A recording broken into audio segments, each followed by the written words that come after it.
Good morning, Sports Biz. Thank you for joining me for day 11 of my 42-day Good Morning Sports Biz challenge.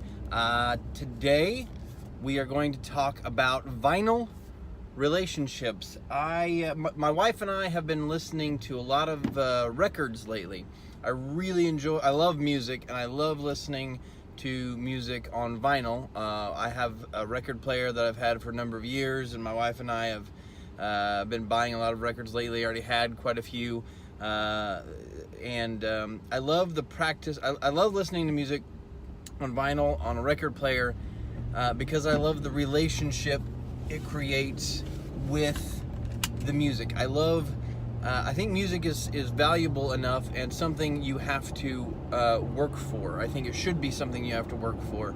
I don't like, I could just pull up any song, any album on my phone on Spotify and listen to it, but I like walking over to the record player. I like choosing my album. I like committing to listening to the entire album. I like pulling it out of the sleeve and very carefully placing it on the record player, carefully placing the needle on the record, and then listening to an entire half of an album. And then I like having to get up and go flip it over and listen to the rest of it. I think that there's value in committing to the relationship you have with music.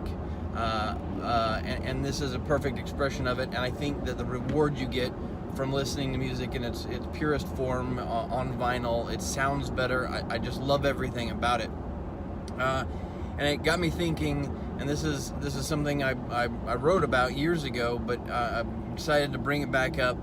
I believe that this has a very direct parallel to a relationship with your clients. I think it's very comparable to relationship with your fans. I also think it's like your relationship with your friends. Any relationship can be compared to this because like records, like music, in that form, you have to invest in that relationship. You have to be careful with that relationship. You have to spend time with it. You have to revisit it.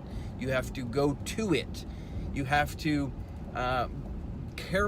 handle it with care, and if you do all of that, you're rewarded with a much better relationship. And like a record, like music on a record, if you scratch it, if it gets warped, it never plays the same again. And like your relationship with your clients, your fans, your friends, if you do something that warps that relationship, that scratches that relationship, you may be able to participate in it, but it will never be the same. It will never give you the same value it did before. So today, I guess the lesson or whatever, my point is that with your friendships, with your client relationships, with your fan relationships, make sure you're dedicating the time and the care to those, to make sure that they don't get scratched. Make sure you're revisiting them and make sure you're putting yourself fully into those relationships so they don't get warped, and so you can continue to get the joy out of them time and time again. I hope that made sense. Thank you for joining me. Good morning, Sports Biz. I'll see you on Monday.